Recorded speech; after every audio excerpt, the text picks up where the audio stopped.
ಭಾರತ ದೇಶದ ಪಂತಪ್ರಧಾನಿ ನರೇಂದ್ರ ಮೋದಿಯವರು ಮಣಿಪುರ ಬಗ್ಗೆ ಯಾಕೆ ಕಾಳಜಿ ಮಾಡಾಕತ್ತಿಲ್ರಿ? ಭಾಳ ಯಕ್ಷ ಪ್ರಶ್ನೆ ಕಾಣಕತ್ತೈತಿ. ಇವತ್ತು ಎಲ್ಲ ಭಾರತದಾದ್ಯಂತ ಚರ್ಚೆ ಮಾಡಾಕತ್ತಾರ. ಬಟನ್ ಒತ್ತಿರಂದ್ರೆ ಮೋದಿಯವರು ಎಂಥ ಗಲಭೆ ನಿಯಂತ್ರಣ ಮಾಡುವಂಥ ಶಕ್ತಿ ಹೊಂದ್ಯಾರ. ಉಕ್ರೇನದ ದಾಳಿ ನಿಯಂತ್ರಣ ಮಾಡುವಂಥ ಶಕ್ತಿ ಹೊಂದಿದಂಥ ಪ್ರಧಾನಮಂತ್ರಿ ಮೋದಿಯವರೇ ಮಣಿಪುರ ಗಲಭೆಯನ್ನು ನಿಯಂತ್ರಣ ಮಾಡೋಕ್ಕಾಗತ್ತಿಲ್ಲ ಅಂದ್ರೆ 24ರಾಗ ನಿಮಗೇನೋ ಸಿಗ್ನಲ್ ಬರಾಕತ್ತಿರಬೇಕು, ಇನ್ನು ನಾವು ಸೋತ ಮನೆಗೆ ಹೋಗ್ತೀವಿ, ಬೇರೆದವರು ಅಧಿಕಾರಕ್ಕೆ ಬರ್ತಾರಂತೇಳಿ.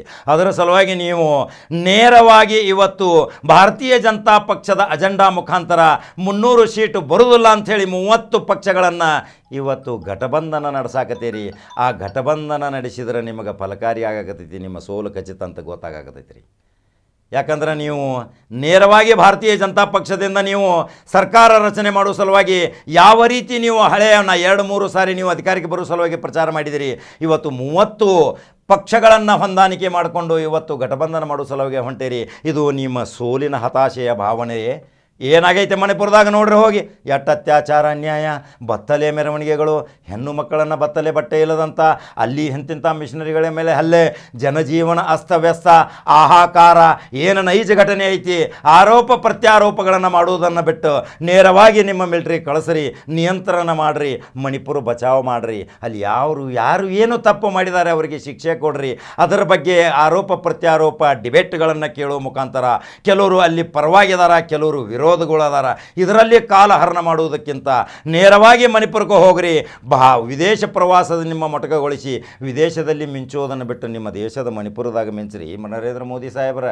ಹಂಗಾದ್ರೆ ನರೇಂದ್ರ ಮೋದಿಯವರೇ ತಕ್ಷಣ ಮಣಿಪುರಕ್ಕೆ ಭೇಟಿ ಮಾಡ್ತೀರಿ. 24ಕ್ಕೆ ಲಾಭ ಆಗ್ಬೇಕಾದ್ರೆ ಮಣಿಪುರ ನಿಯಂತ್ರಣ ಮಾಡಿರಿ. 24ಕ್ಕೆ ನಿಮ್ಮ ಮೇಲೆ ಪ್ರೀತಿ ಬರ್ತೈತಿ. ಇರ್ಲಿಕ್ಕಂದ್ರೆ 24ಕ್ಕೆ ನೀವು ನೇರವಾಗಿ ಗೇಟ್ ಪಾಸ್ ತೊಗೊಂಡು ಮನೆಗೆ ಹೋಗ್ಬೇಕಾಕೈತಿ. ಯಾಕಂದರೆ ಎಂತೆಂಥ ಅವಾಂತರಗಳನ್ನು ಮಾಡಿದಂಥ ನಿಮ್ಮ ಭಾರತೀಯ ಜನತಾ ಪಕ್ಷದಲ್ಲಿ ಇರುವಂಥ ಮಂತ್ರಿ ಸಂಸದರನ್ನು ನೀವು ಬಿಟ್ಟೇರಿ. ಯಾಕಂದರೆ ನೀವು ಪ್ರಾಮಾಣಿಕರು, ನೀವು ಒಳ್ಳೆಯವರು, ನಿಮಗೆ ಯಾವುದೂ ನೇರವಾಗಿ ಗೊತ್ತಾಗೋದಿಲ್ಲ. ಪ್ರತಿಯೊಂದು ಕಂಪ್ಲೇಂಟ್ಗಳು ನಿಮ್ಮ ಆಪ್ತ ಕಾರ್ಯದರ್ಶಿಗಳಿಗೆ ಬಂದಾಗ ಅಲ್ಲೇ ಹರಿದು ಹಾಕಾಕತ್ತಾರೆ, ನಿಮ್ಗೆ ತೋರಿಸೋವಾರು ಎಂತೆಂಥ ಭ್ರಷ್ಟಾಚಾರಗಳು ನಡೆದಾವ ಸಹಿತ ನಿಮ್ಮನ್ನು ಮಾತ್ರ ಮೆಚ್ಚತಾರ ಜನ. ನರೇಂದ್ರ ಮೋದಿ ಒಬ್ಬ ಭಾಳ ಒಳ್ಳೆ ಮನುಷ್ಯ. ಇರುವಂಥ ಸುತ್ತಳತೆಯಲ್ಲಿ ಇರುವವರು ಎಲ್ಲರೂ ತಪ್ಪು ಕೆಲಸ ಮಾಡಾಕತ್ತಾರ. ನರೇಂದ್ರ ಮೋದಿ ಹೆಲ್ಪ್ಲೆಸ್ ಆಗ್ಯಾರ. ಹಾಗಾದ್ರೆ ನರೇಂದ್ರ ಮೋದಿ 24ಕ್ಕೆ ಸ್ಪರ್ಧೆ ಮಾಡ್ತಾರೋ ಇಲ್ಲೋ ಅದು ಒಂದು ಕಾಡಾಕತೈತಿ. ಹಾಗಾದ್ರೆ ಮಣಿಪುರ ನಿಯಂತ್ರಣ ಸಲುವಾಗಿ ಯಾವ ರೀತಿ ಕಾರ್ಯಚಟುವಟಿಕೆ ಮುಖಾಂತರ ನೇರವಾಗಿ ಹೋಗ್ತೀರಿ ನರೇಂದ್ರ ಮೋದಿಯವರೇ, ಅವರ ಅಭಿಮಾನಿಗಳೇ, ಏನು ನಿಮ್ಮ ಅನಿಸಿಕೆಗಳು ನನಗೆ ತಿಳಿಸ್ರಿ. ಮತ್ತೊಂದು ಎಪಿಸೋಡ್ದಿಂದ ಬರ್ತೀನಿ. ಹಾಗಾದ್ರೆ ನಂಬರ್ 1 ಚಾನಲ್ ಫಾಲೋ ಮಾಡಿರಿ, ಲೈಕ್ ಮಾಡಿರಿ, ಶೇರ್ ಮಾಡಿರಿ. ಖಡಕ್ ಸುದ್ದಿ ಹೋಗಿ ಬರ್ತೀನಿ. ನಮಸ್ಕಾರ.